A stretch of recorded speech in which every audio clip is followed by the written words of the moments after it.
Hi, Ed. Hi, everyone. This is Edward Pacheco from the Edward Ray Show. Thank you for joining us.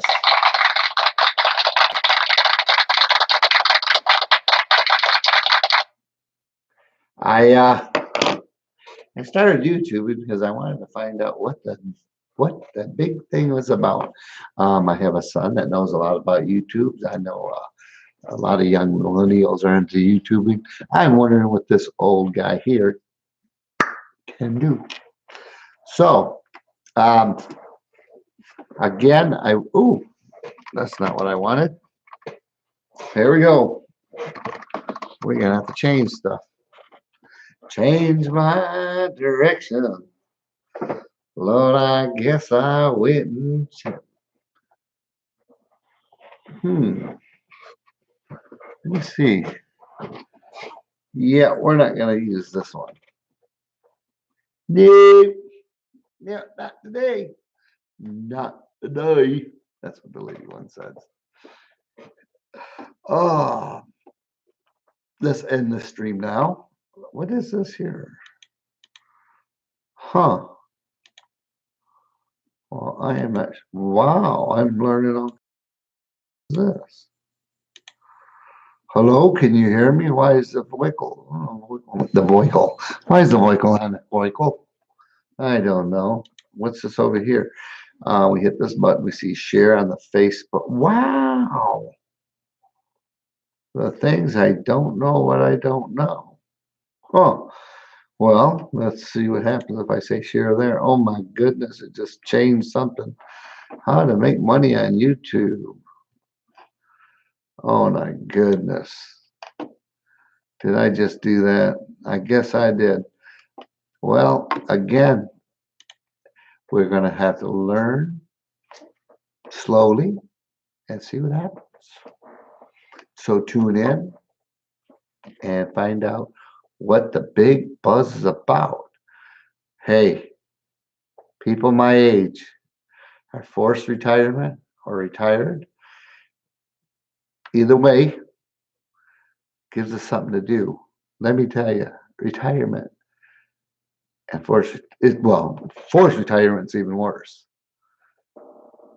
Means you don't have the ability, your health is declining, and therefore you are forced to retire, especially when you've been somebody that's done everything with their hands and you wake up with the challenge of doing something, and then you find out that your heart can't handle it anymore after 2 strokes, 3 heart attacks. If this is baseball, I got one more strike, my friend.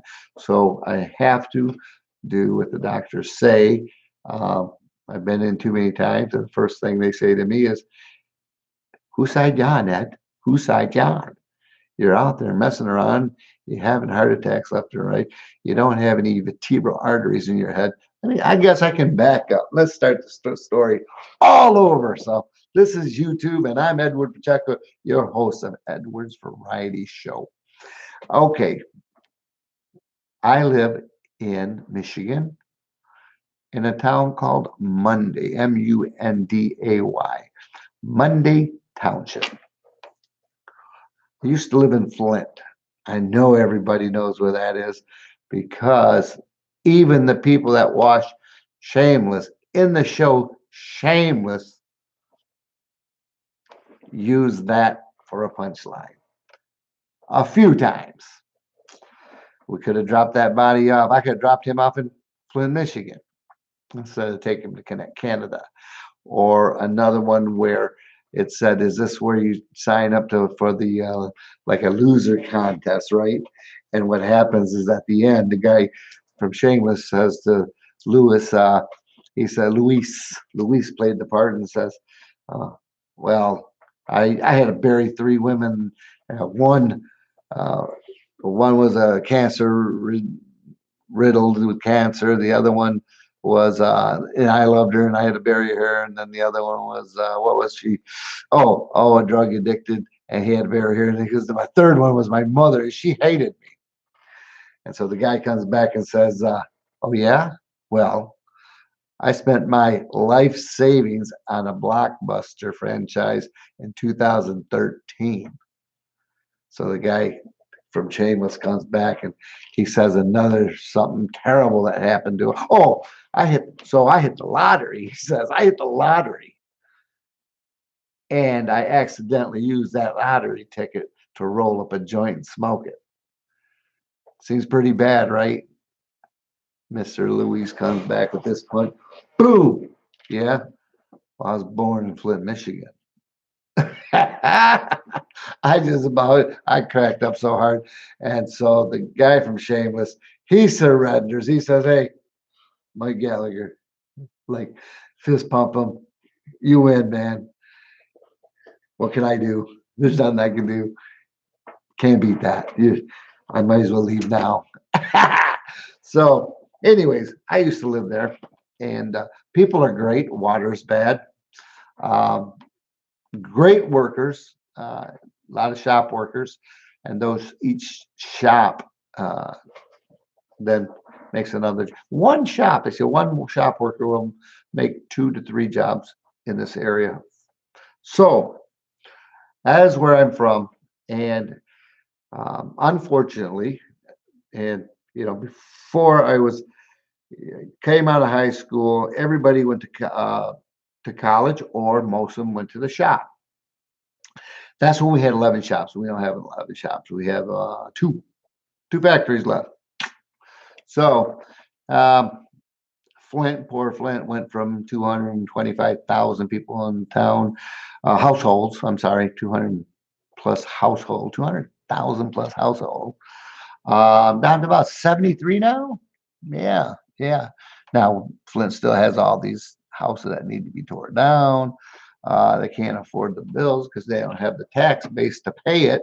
Everything that they've got to run, and so I never went to the shop.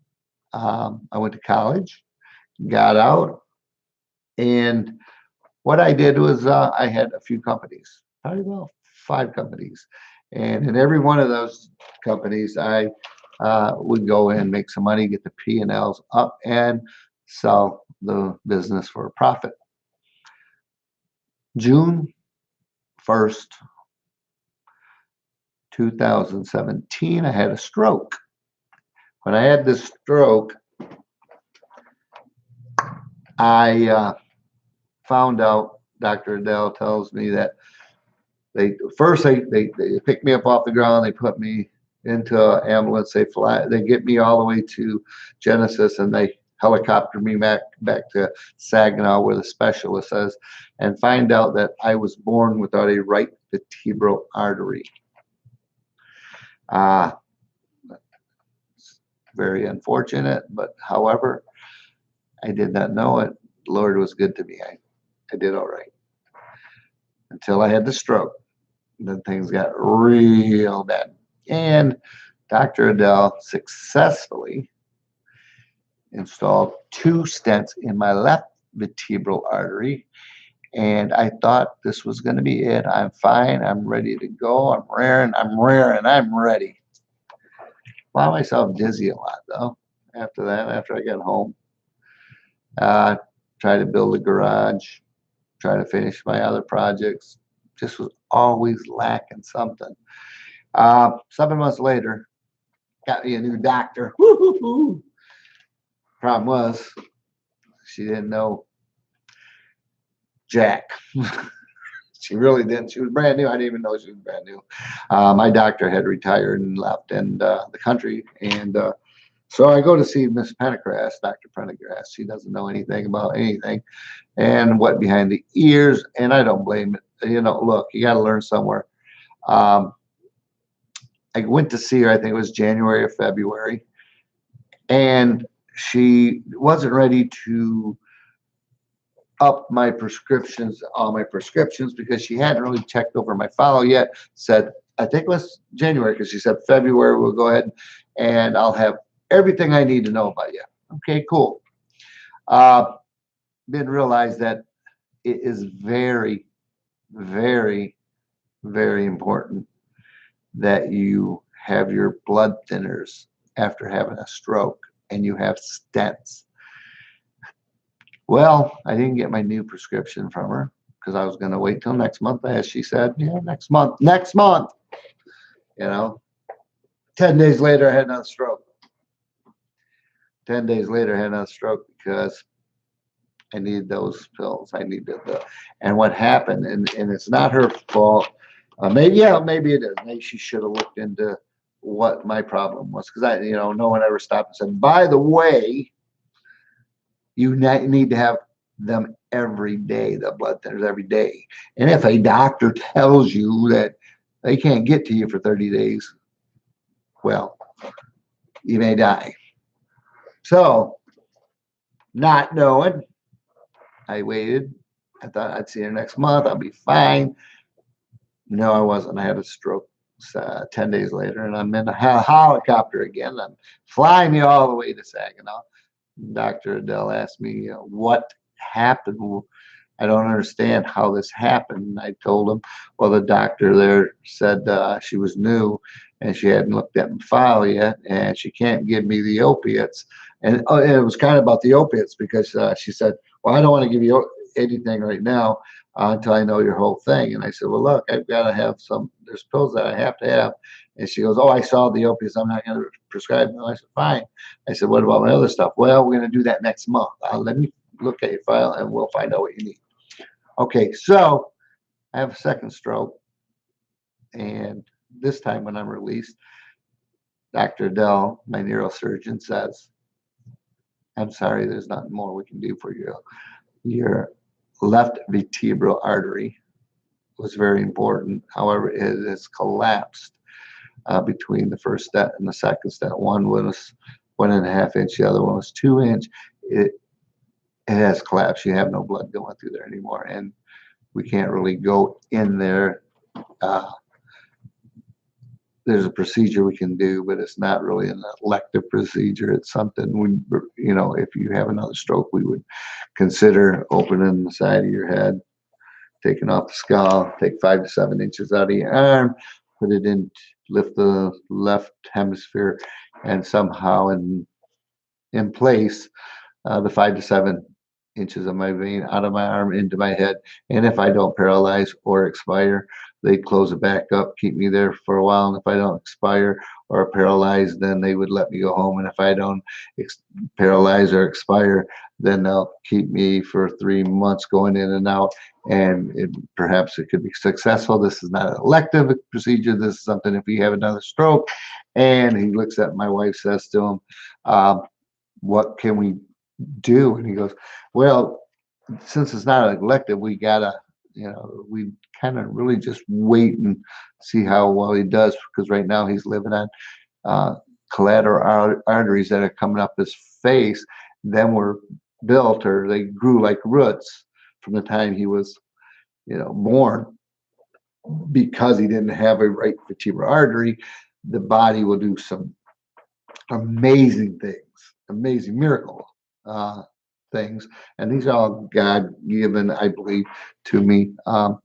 And they grew through my face, and they now feed my head. So all I have is carotid arteries feeding my brain.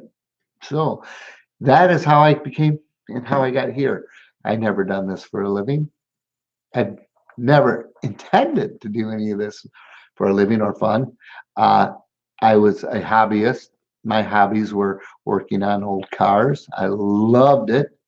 I was a roofer by trade, sun above my head, the good Lord above me, and working physically hard. This was my thing. This is the things I enjoyed in life. I grew up, my dad had 7 restaurants, and he worked in the shop. So I was a very physical person all my life until the stroke. Today, forced retirement. Not the first stroke. They asked me, you should probably check into that.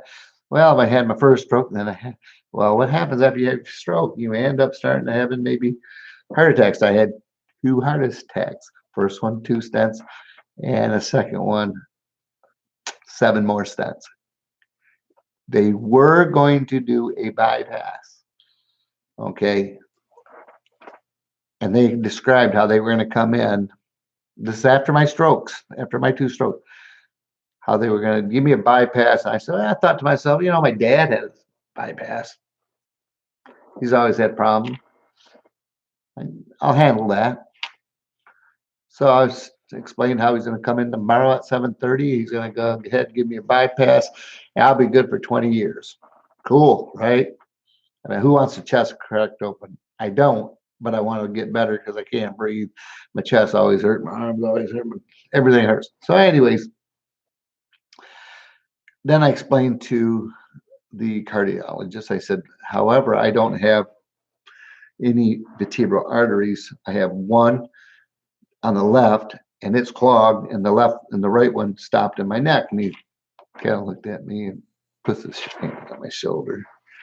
Well, Mr. Pacheco, I'm pretty sure you misunderstood him. I'm not a neurosurgeon, I'm a cardiologist, but I believe if that were the case, you wouldn't be with us today. Okay. 6 o'clock in the morning rolls around the next day. He comes in and he says, Mr. Pacheco, you understood exactly what your neurosurgeon said. Again, I'm a cardiologist. I have never heard of anything like that. But again, then here you are. We're not able to give you your bypass. What we're going to do is do a full metal jacket. We're going to install and place in your heart stents. We'll have to do some today. We'll wait a couple months, put some more in. So what I found out is once you have that many stents and you don't have the blood supply that you have for your vertebral arteries, you tend to walk upstairs. By the time you get to the 11th or 12th stairs, your chest starts to hurt, your armpit starts to hurt, the pain goes down your arm, gets in your wrist, and then right there in the palm. When it gets real bad and you can't breathe, time to take a nitro. So I eat a whole lot of nitro, probably 90 a month. However, I'm alive. So, God's got a plan for me. I know that. I just don't know what it is. Okay. I just don't know what it is. So I find myself doing things that seem odd. And this is maybe odd. It's odd for people to probably go, wow, the guy what's he doing then? What I'm doing is, good question, right? What am I doing?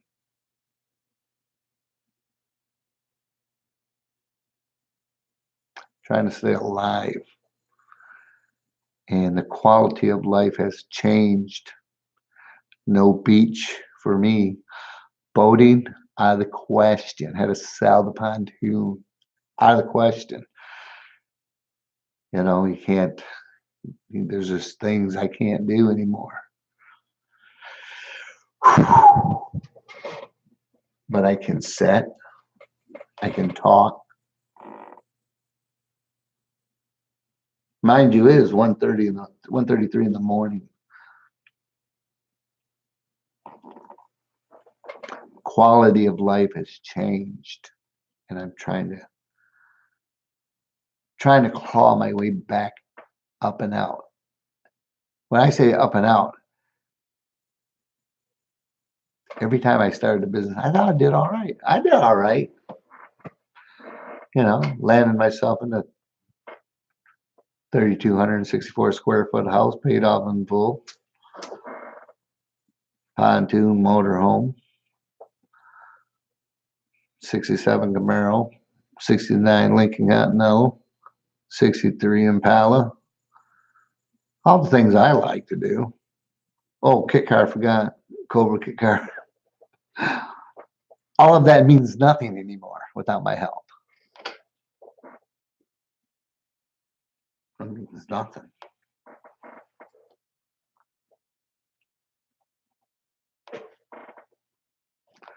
So now I'm trying to conquer the YouTube world.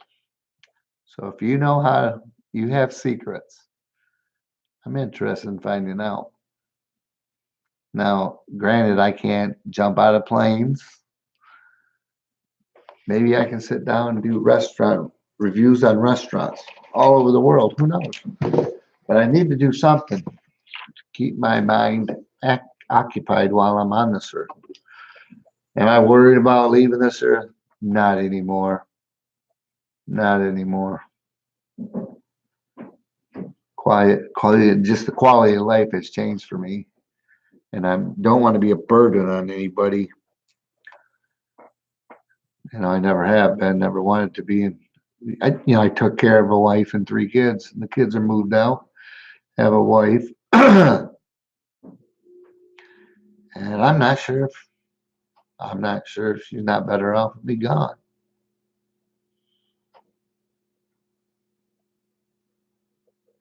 I don't want to feel that way anymore. So if you can help me pull my way back up on this YouTube channel.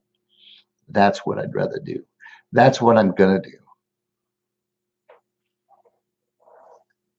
That's what I'm gonna do. This is Edward Pacheco from Edward Variety Show. If you can help me climb up this channel, let me know.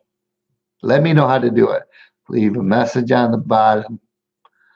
I hear they say subscribe and watch what happens. What day is it? It is February 15th, 2019. It is 1:26 a.m. East Coast.